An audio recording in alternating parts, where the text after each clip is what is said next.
We're the Ragamuffins. I'm Alex. I'm James. And I'm Dan. And today we're talking about the new Beartooth album. This is their fourth studio album, Below, was released just over a week ago. We've had some time to listen to it. But before we get into the album, based on the singles that we got, how were we feeling before it came out? We had Devastation, The Past Is Dead, Hell of It, and Fed Up. I was nervous. I think that the singles, they were very varied, and there were certain points in some of these songs that I think we've talked about before and we'll touch on again. Stuff like the breakdowns, they felt like a bit of a letdown at times, and it kind of left me, out of the band that I love, it left me nervous about what to expect for this album. So I probably went into this with quite low expectations. Yeah, I think I was probably the same, really. None of the singles really had those big Beartooth balls that we're used to. They weren't throwing everything into the breakdowns, apart from perhaps in Devastation, which I think was one of the later singles, so that kind of gave me a bit more faith and a bit more hope. Yeah, it was just too much of a mixed bag for me to be really, really excited. Which is a shame because it's the second time this year we've gone into an album a bit worried. I think Architects, we were all a bit nervous about how that was going to turn out. It's just, I feel like a bad fan for saying it, but yeah, it's annoying to go into another album a bit worried. But my first impression of the album as a whole was good. I felt like those singles in the context of the album changed my opinion.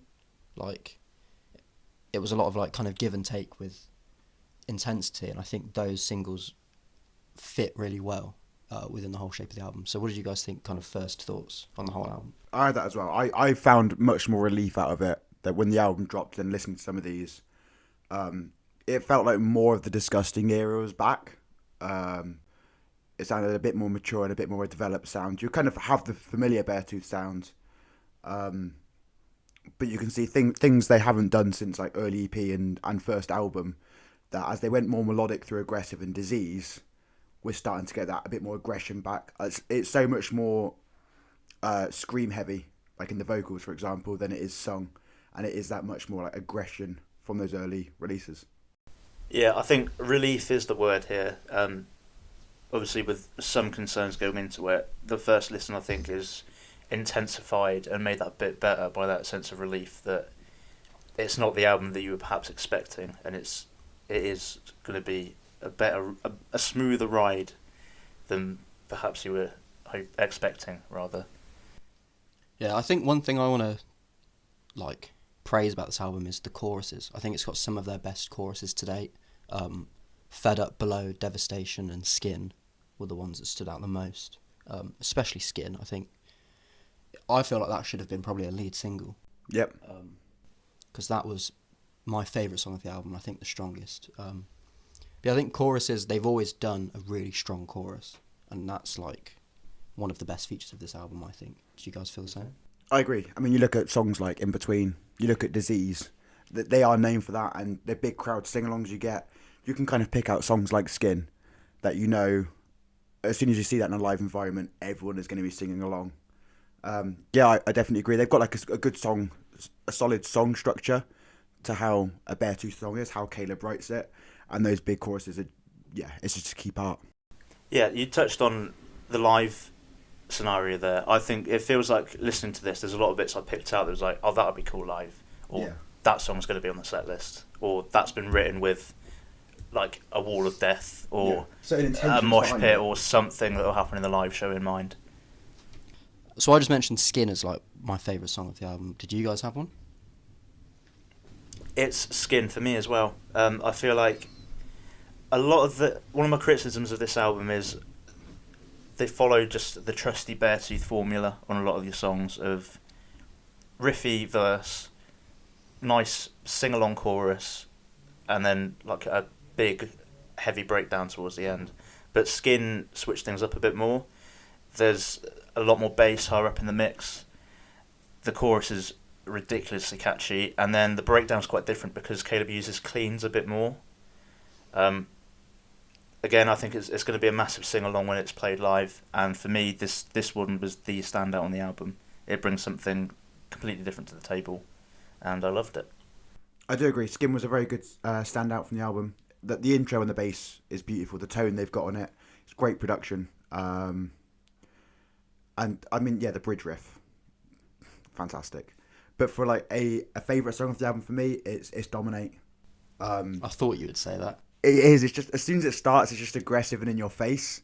I love the riff. It's got like two nice parts to it. It's like an A and a B, and you kind of have a regular, fairly standard A section, and then the B there's just like a little bit more movement once it's repeated at the end of it, with just some ever so slight dissonance in there, which just makes it really interesting. The riff doesn't change then when the vocals enter, and it's just strong. Caleb's vocals just burst in. There's so much energy. I find that his screams are getting better at the clarity in what you're hearing, and you go back to the older sound of him, like you kind of get that vibe from older Beartooth, but you can hear the progression in just how he delivers things now, which is even better. And then, I mean, from my perspective as a drummer, coming out of that chorus with the blast beats, it was just not something I expected, and just completely took me by surprise. And I don't really recall blast beats in Beartooth used like that before, so I was like, okay, this is sick. I really, really like this. Special mention to that double bass in the breakdown as well. That's another bit. Is because I think it's the third revolution in the breakdown. It has like one kind of go through, the second go through, and then the third one where, along with the tremolo picking, the double bass goes. You've got a Caleb scream over the top of it, and I just kind of gave me chills from that. This is a song that they have to play live. Yeah. Surely, like the energy you get from that, the crowd is going to go ballistic. I will go ballistic, guaranteed. And I think they'd be screwing up if they didn't put this in a set list. I think there are a good few songs on this that would make really good additions to their live set. I think that Skin for the chorus and Hell of It was just like a proper thrashy, energized song. I'd really want to hear that live. But going to the blast beats thing again, that kind of gave me the impression that, because obviously it's known that Caleb writes everything, but that kind of, because Connor Dennis is such a good drummer, it kind of made me think that he wrote that with Connor in mind, knowing that Connor could do that and bring that. It just kind of made it feel like a bit more, I don't know. Less of just Caleb. Yeah, more of like, something dedicated for Connor to do, to shine his skills. I'm sure I heard somewhere that the other members do drop in occasionally as sort of consultants for their own parts. So it could be that Connor had a word in for that one. Oshie in particular. I think he has a lot of songwriting credits going back on some of the albums where he has dipped in and given a hand. But with the live thing, there is one, I think, surprising song on here that I do want to see live as well, which will be interesting, which is the last riff. Yeah. I think as a switch up in a live scenario and having this as an instrumental to finish the album, didn't expect it in the slightest. Really welcoming to hear. I love like the open drum sound with the quarter notes on the cymbals against like the eighth notes on the guitar riff. The dissonance that comes in here, the transitions between the riffs, it's just really well crafted, I think. And having that in a live scenario, just like maybe a break or we're coming back from the encore into this or something, I think the last riff would be fantastic. We're all just nodding and smiling in agreement. There's not really much more to add. It was quite unexpected, but it's a really cool track. And I agree with James. I think it would go down live, like you said, as like a transition part or the start of an encore, or even as to close out the set. I'd love it. I loved it. I honestly think I could listen to just like a 10-minute loop of this song. It's just so good. And I listen to a lot of like film soundtracks and stuff, and there's like something about this that reminds me a lot of like sort of Hans Zimmer type stuff. It just feels so like grand, and the way that the chord progression moves feels so like theatrical. I would have liked to have had another sort of interlude on the album. I feel like we'll kind of get into some of the negatives in a minute, but could have happily dropped off at a proper song to have another interlude on this album. Yeah. I think it also would have helped with the structuring. I guess I'll talk about it now. Track 6, No Return, was one where I kind of just felt like I tuned out a little bit. They could have taken that out and put... I don't know, that feels like a bit of a nitpick, but... No, I'm with you on that. I thought it felt a bit filler. There's not really anything that special about it. It doesn't stand out to me. It doesn't have any big moments. It's kind of just consistent throughout the song. Yeah, it's by no means a bad song. It's just... okay. It feels a bit generic. Mm-hmm. Yeah, I felt a bit like that with Phantom Pain until the end of the song. Yeah. I felt like there wasn't a lot. I didn't grab my attention at the start, and as it was going on, I started to get a bit more and more back into it again. Slightly differently for me is that I think I'd sent it to both of you. Caleb, like over a year ago, posted him doing the vocals to Phantom Pain, and I remember my first hear of it being like, I recognise it, and I went back and found it, and that got my attention. And I was like, okay, that's cool. That's always nice to see that transition, I guess, when bands are in the studio and they leak things, and is that going to be on the album? Is that not going to be on the album? But then it did dip down, and it kind of peaks up on the outro. You've got that time opens all wounds. Kind of reminded me a little bit of like the repeated screams of "I have a problem" at the end of that. So I was like, again, that kind of call back to the older Beartooth, but in the middle of the song, it did lose me a little bit. Something I did like about Phantom Pain was how the verses and chorus kind of blended together completely seamlessly. The same with the breakdown. There was no real build up to it. It just sort of went in, there, yeah. But it worked. Mm.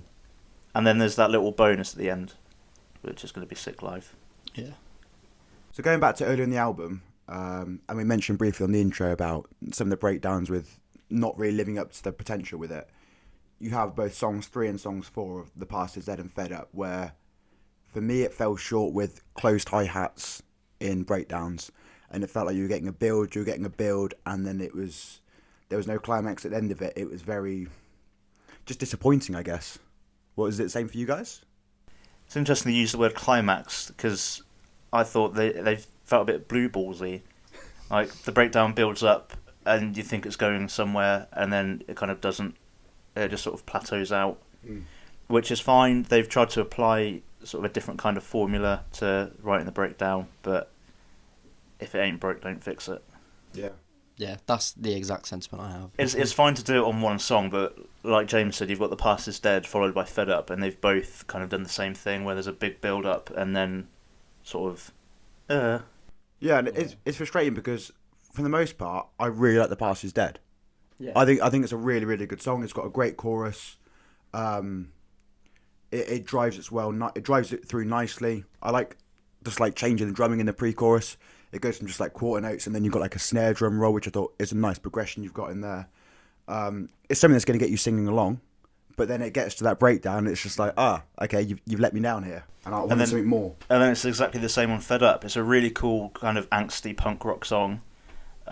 It's probably going to be a fan favourite because of the hook in there. I never want peace, but I thrive in the panic. But again, the breakdown just kind of lets it down a bit. And yeah, you say the punk rock vibe, and I got that as well with I Won't Give It Up. To me, that had a very kind of punk feel to it, and kind of going through the album, it's one I think that's easily forgettable, but is still a fairly good song. It's energetic and it is fast paced. They've got some nice transitions, some solid double bass drum work I found from the drumming. And yeah, it just feels like it falls a little bit short and can be forgotten, but that punk rock feel again it felt like something a little more fresh compared to some of the other songs in the album. Yeah, I thought I Won't Give Up sounded a bit of Day to Remember like. Yeah. Yeah. I got strong, easy core vibes from that. Yeah. I don't have anything to add. Yeah. Yeah. So this is obviously their 4th album. How do you guys feel it stacked up against the 3 that came before it? I think this is probably one of the more easy listens from front to back for me. I find that disgusting. I don't enjoy songs like One More and Keep Your American Dream as much, so that kind of loses me a little bit. Aggressive. I think again in the middle of the album and towards the end it loses me. I find it's got a stronger front half. And then Disease, I think it's very strong from the front end. And then I think like Used and Abused is a very good song towards the end of the album. It kind of falls short again in the middle. Whereas I find like I can listen to this from front to back. And although you're kind of getting the same kind of sound sometimes and you're getting some of the anticlimactic points that we said with breakdowns, it is an easy listen. So I do rate this album fairly high, I guess, in their discography, I think, in terms of a front to back listen, which is something I value quite a lot. I can enjoy that. I agree that it's an easy listen, but I don't necessarily think that's a good thing. I feel like a Beartooth album, with the topics that it tackles throughout, it should be a bit, not jarring, but striking and kind of not as easy to listen to. So for that reason, I think it's better than Aggressive. I think Aggressive lacks I think as an album, it's solid throughout, but Aggressive has just one or two standout songs from it, and then the rest of it falls a bit flat. Mm-hmm. But I don't think it's as good as Disgusting or Disease. I think in a way it's well structured. I think, like you said, James, about like some songs towards the latter half of Disgusting being a bit, yeah. I feel like having like Skin, Hell of It, and Phantom Pain in the latter half of this album helps it feel like a lot. Like, even though there is a filler in, I think in No Return, it's fine because I know that once I get through it, I'm back into a good run of songs again. Yeah. But I think, yeah, overall, it's difficult because I think Beartooth are best when they're at them, like when they're raw and like super emotional. Yeah.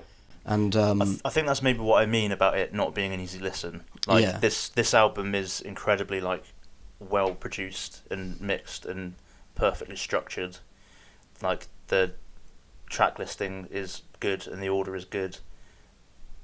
But like an album like Disgusting, where it's clearly about essentially having a mental breakdown, where it's a bit raw and all over the place, I think that's a bit more exciting. But then you got that, and again, that was one of the first things I remember you, Dan, like getting me into Beartooth right at the beginning, and you have that raw sound in Disgusting. They kind of lost that raw sound in Aggressive, and then you hear that emotion bursting through in Disease, which is something that I know other friends of mine that have listened to it, that's what really got them into Beartooth, is that emotion. You can really kind of feel the performance that Caleb's trying to put on, especially with the vocals. And I agree, I don't think you get that as emotion in this as much. Your point is very valid. I feel like we're all in agreement with Aggressive being kind of the weakest one. Yeah. And I feel like this is a good in-between spot for Disease and Disgusting, where like it's got the heavy and it's got the like kind of rock and roll that Disease had. Yeah, I don't know. I don't know what I wanted from it. I've got one more question I want to ask. We said on our recent podcast, check it out, link in the top corner of the screen right now, about the potential for Beartooth to move up festival bills towards headline status. Do you feel like this album pushes them in that direction? I think it does push them in a direction. I don't think it's a big step. I think we're taking baby steps there, because I think you can look at songs in this album that will translate fantastically live, and when you're thinking about that kind of live festival experience, you're thinking of those key songs. You think of something like having the last riff in there, like we said, and having something like The Past Is Dead with the big choruses, Dominate with just some great metal kind of moments you're going to have and engagement with the crowd. I think we're making steps there. It's not as big a step as maybe I'd have hoped or would have liked, but I still think we're making progress. Yeah, I think we've talked about how this album's quite an easy listen. It's quite easy on the ears. So that'll bring in some newer fans. The older fans, like, this album's been quite divisive. I've seen a lot of people arguing on Twitter saying it's trash and other people saying it's the best album they've ever heard. But because it's divisive, that gets people talking, and that will get more people in. And even if their old existing fans don't like this album, they'll be loyal enough to still be going to shows. So I think they'll continue on the trajectory they've been growing. So eventually they'll be playing bigger shows, but not necessarily any quicker than they were going to before. Yeah, I think I agree. I think that's the perfect summary. I do also want to still point out that for the most part, probably like 90% of this was written, recorded, and probably mixed by one man, which I still think is something absolutely fucking incredible. The talent of Caleb is insane, and I think he deserves a lot of credit for not like being just like the creative mind behind them, but like the emotions and shit he puts into the music, and you can hear that throughout all of the records. I mean, he puts his heart out there for it, and just commending him for that, to be honest. So they did announce as well that on Wednesday, 14th of July, they're doing a live performance. They're doing a live stream to kind of commemorate the release of this album. I believe it's all been done via Veeps, so you can go online and get tickets. They've got some like exclusive merch and things like that as well, so go check it out. I think that's about everything. We'll just get some final thoughts then. Well, to summarise, in my opinion, it's pretty much just a Beartooth album. It does some of the things that Beartooth have always done well. Breakdowns, big, inclusive feeling choruses, some great riffs. But anything they've done differently to try and stand out has kind of fallen a bit flat. Like the different I've mentioned the different formula they've approached the breakdowns with.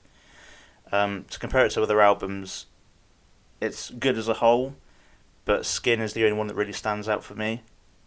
What's missing is those big songs that are unforgettable, that stick out. Like on Disgusting, you've got the lines and the in-between. When you think of Aggressive, even though it's probably their weakest album, you think of Hated straight away.